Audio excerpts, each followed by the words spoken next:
Hello everyone, and welcome to Chill English Channel. I'm Sophia, and I'm so happy you decided to spend some time with us today. And I'm Jake. Wherever you are right now, maybe at home, on your way to work, or relaxing with a cup of coffee, we hope you can slow down and enjoy this conversation. Today, we're talking about something almost everyone has, even if we don't always talk about it openly. Dreams and goals. Yes, the things we hope to do, the places we want to go, and the kind of person we would like to become. And we'll talk about all of this in natural, comfortable English for B1 to B2 learners, so you can practice listening while thinking about your own life. You don't need to understand every single word. Try to follow the conversation, notice useful expressions, and let the English come naturally. And here is a question you can keep in your mind while you listen. What is one dream you would really like to achieve? Maybe you already know your answer immediately. Or maybe you're thinking, I actually have no idea. And that is completely fine. Sometimes we become so busy with everyday life that we stop asking ourselves what we really want. We wake up, go to work or school, answer messages, finish our responsibilities, and suddenly another week has passed. Then another month. And sometimes another year. That part is a little scary. It really is. So today, we want to slow things down and have an honest conversation about dreams, goals, and what it actually takes to move toward them. Sophia, before we get serious, can I ask you something? Of course. When you were a child, what was your biggest dream?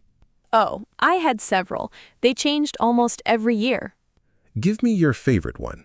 Okay, for a while, I wanted to become a writer. Really? Yes, I loved stories, and I imagined myself sitting near a huge window in a beautiful house, writing books all day. Interesting. In your childhood dream, did you actually write the books, or did you mostly imagine the beautiful house? Honestly, the house was very important. I knew it. There was also a garden, a comfortable chair, and probably a cup of tea beside me. Very detailed dream. Not much information about the actual work, though. Exactly. That is how childhood dreams work sometimes. We imagine the exciting result, but not all the work behind it. That is actually similar to adult dreams, too. Very true. We imagine speaking English fluently, starting a business, traveling around the world, getting our dream job, or becoming healthier. But we usually don't imagine ourselves waking up early on a rainy Tuesday and doing the boring little task that helps us get there. And that brings us to an important difference between a dream and a goal. A dream is usually the bigger picture. It's something you hope will become part of your future. A goal is more specific.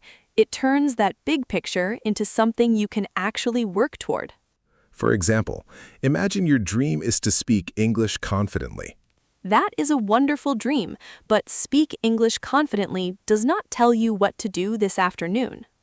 A goal could be, I'm going to listen to English for 20 minutes every day this month. Or, I'm going to have one English conversation every week, even if I make mistakes. Now you have something you can actually do. I like to think of a dream as a destination and goals as the road that takes you there. That makes sense. Although sometimes the road is longer than we expect. Definitely. And sometimes we discover that we want a different destination. That is important because people sometimes feel guilty when their dreams change. Yes, they think, I wanted this 5 years ago, so I should still want it now. But you are not exactly the same person you were 5 years ago. Your experiences change you. You learn more about yourself, and sometimes you discover that an old dream no longer fits your life. Changing your dream does not always mean you failed. Sometimes it means you understand yourself better. Okay, now I think it's only fair that you ask me about one of my dreams. I was waiting for this. Jake, what is one dream you have now? One of my dreams is to spend several months traveling slowly through different countries. Slowly? What do you mean by that? I don't want to visit 10 cities in 12 days and spend half the trip running through airports. You don't enjoy arriving at the airport at 4 in the morning? Strangely, no. I would rather stay in one place for a few weeks, learn about the local culture, eat local food, and actually get to know the area. That sounds much more relaxing. That is the dream, but if I only keep imagining it, nothing will happen. So you need goals connected to it. Exactly. I need to save money, decide where I want to go, understand the costs, and create enough free time to make the trip possible. And suddenly, one beautiful dream becomes several practical actions. Yes, and I think that is where many of us get stuck. We love the dream, but when we see all the steps, we start thinking, wow, this is going to take a lot of work. I know that feeling. A big dream can be exciting from far away, but overwhelming when you look closely at everything it requires. So, what do you do when a dream feels too big? I make the next step smaller. How small? Small enough that I have very few excuses not to do it. I like that. For example, imagine you want to write a book. You might think, I need to write 300 pages. And immediately you want to take a nap. Exactly. But instead, you could say, tonight I'm going to write for 15 minutes. 15 minutes sounds possible. And tomorrow you can do another 15 minutes. The goal is not to finish your entire dream today. The goal is to keep moving. That changes the way you see progress. Yes, we often think progress should look dramatic, but most real progress is quiet. Nobody sees you practicing 20 new words, saving a little money, reading 5 pages, or working on an idea after dinner. Those actions may not look impressive by themselves. But when you repeat them for months, they begin to create something much bigger. And I think this is where consistency becomes more useful than motivation. Because motivation comes and goes. Exactly. Some mornings you wake up feeling energetic and ready to change your life. And other mornings, your biggest goal is finding the energy to leave your bed. That's why a good goal cannot depend only on how motivated you feel. It needs to be realistic enough that you can continue even when the excitement disappears. That idea about motivation is so important because people often wait until they feel inspired before they take action. Yes, and sometimes inspiration arrives at the perfect moment, but sometimes it seems to take a very long vacation. Exactly. If we only work on our goals when we feel excited, our progress can become very slow. So instead of depending on motivation, it helps to build a simple routine. A routine makes an action feel normal. You don't need to have a long conversation with yourself every time you do it. For example, if your goal is improving your English, you could listen to English every morning while you prepare breakfast. Or read something in English for 10 minutes before going to bed. After some time, the action becomes part of your day instead of something you constantly need to remember. Jake, do you have a routine connected to one of your goals? Yes, I've been trying to read more, so I keep a book beside my bed. That sounds simple. Very simple. I used to tell myself I'll read when I have some free time. Let me guess, you rarely found that mysterious free time. Almost never. Somehow my phone always found the free time before my book did. I think many people can understand that. So now I try to read a few pages before sleeping. Some nights I read 20 pages, and some nights I only read 3. But 3 pages are still better than 0. Exactly. I stopped thinking that every session had to be impressive. That can make a huge difference. Sometimes our expectations are so high that they actually stop us from starting. We say, if I can't study for an hour, there's no point studying today. Or if I can't exercise properly, I'll start again on Monday. Poor Monday. It receives so many responsibilities from us. Monday is carrying everyone's future plans. But instead of waiting for the perfect day, we can ask a simpler question. What can I realistically do today? Maybe you only have 10 minutes. Use the 10 minutes. Maybe you plan to practice speaking for 30 minutes, but you are exhausted. Practice for 5. Small actions protect the habit, and that habit keeps you connected to the larger dream. There is another problem, though. Sometimes we know exactly what we should do, but distractions get in the way. Ah, yes, the modern battle for our attention. You sit down to work on an important goal, and suddenly your phone becomes the most fascinating object in the world. You check one message, Then one video, Then another video. and 40 minutes later you somehow know what a stranger on the other side of the world had for lunch. Meanwhile, your goal is still waiting patiently. So one thing that helps me is creating a short period of protected time. What do you mean by protected time? A period when I remove as many distractions as possible. Maybe 20 or 30 minutes. I put my phone away and focus on one task. I like that because you're not trying to become perfectly focused for the entire day. Exactly. That would be unrealistic for me.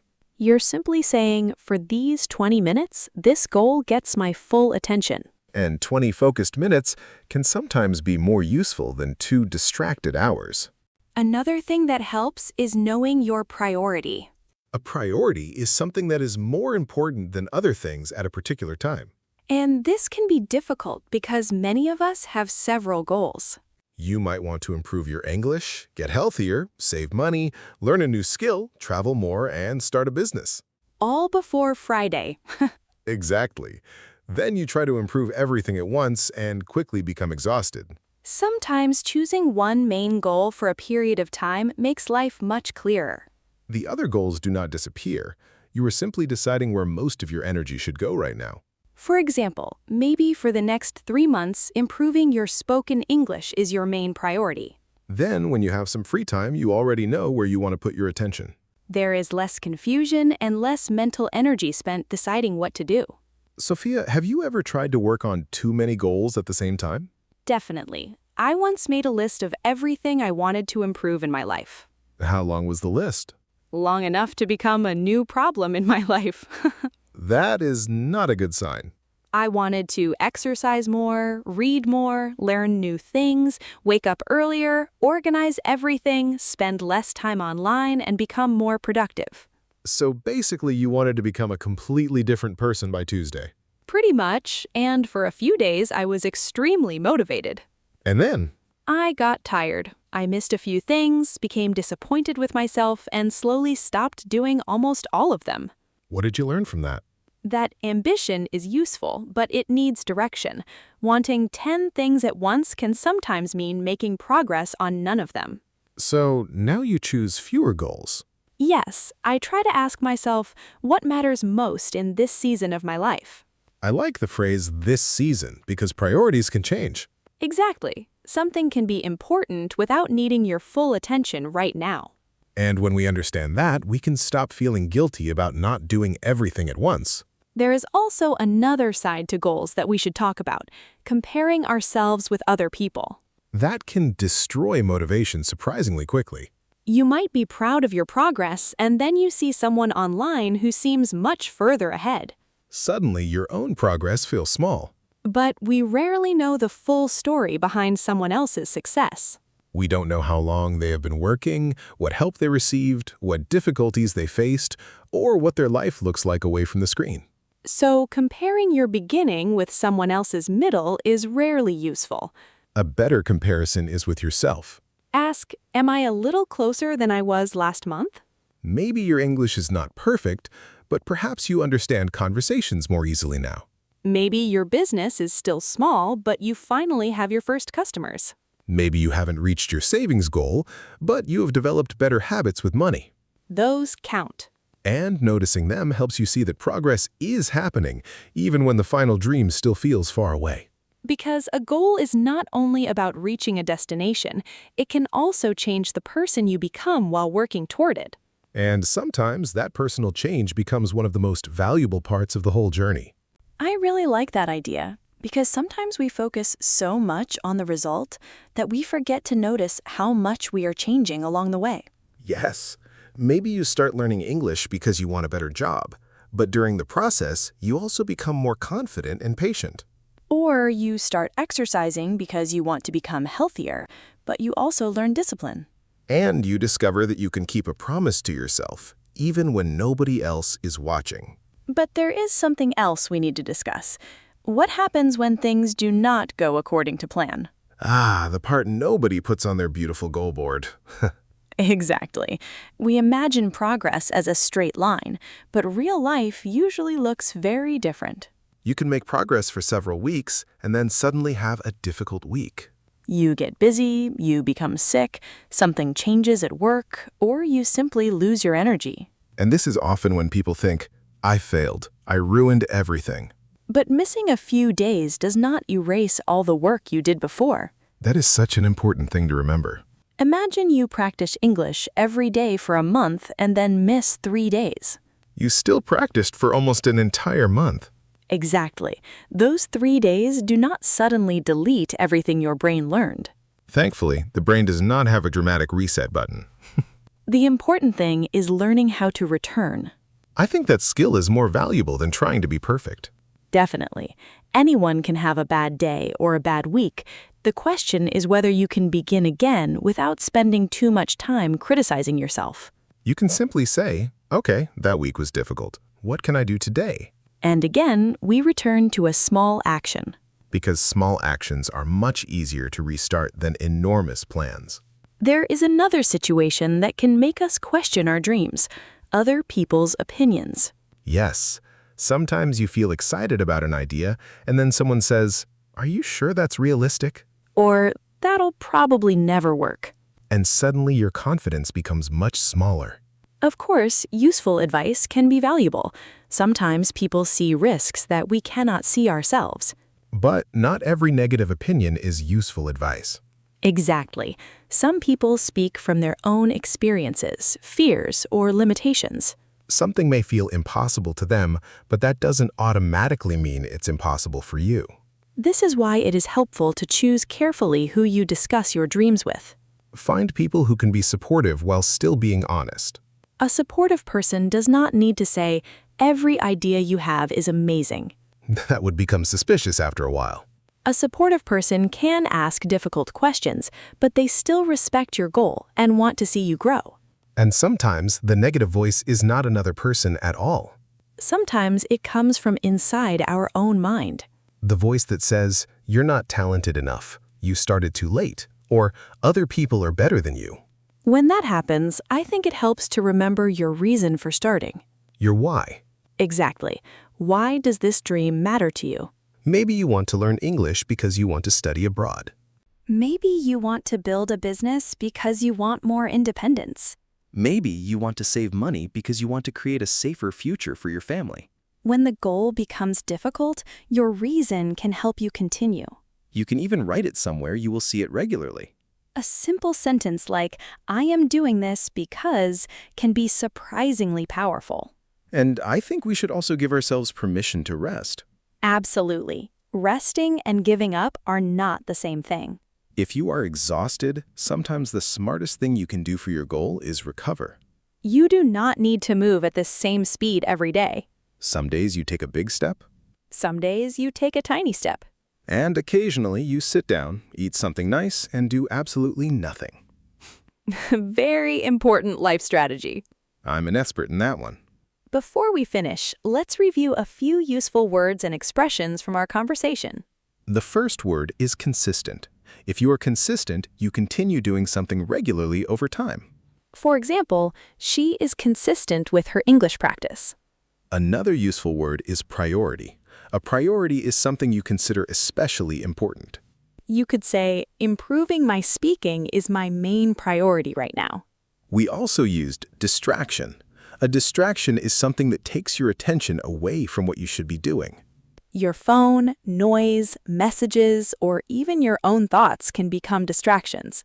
Another useful word is realistic. A realistic goal is possible considering your time, energy, and situation.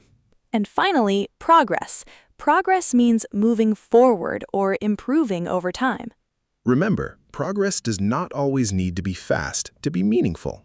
So before you leave, think again about the question we asked at the beginning. What is one dream you would really like to achieve? And now add a second question. What is one small action you can take today? Not someday, not when everything becomes perfect, just one small thing you can realistically do today. Maybe it's 10 minutes of English practice, 1 page of writing, 1 application, 1 phone call, or saving a small amount of money. Your action may look tiny from the outside, but it has meaning because it gives your dream a place in your real life. Dreams show us possibilities, but actions are what slowly turn those possibilities into reality. If you would like to practice your English, tell us in the comments what is one dream you have and what small step will you take toward it. You can write just a few sentences. It's a great way to practice expressing your own ideas in English. Thank you for spending this time with us here on Chill English Channel. We hope this conversation helped you practice your English and also think differently about your own goals. Remember, you do not have to change your entire life in one day. You only need to keep moving in the direction that matters to you. Keep practicing, stay patient with yourself, and keep giving your dreams small actions. Take care, keep going, and we'll see you again soon on Chill English Channel.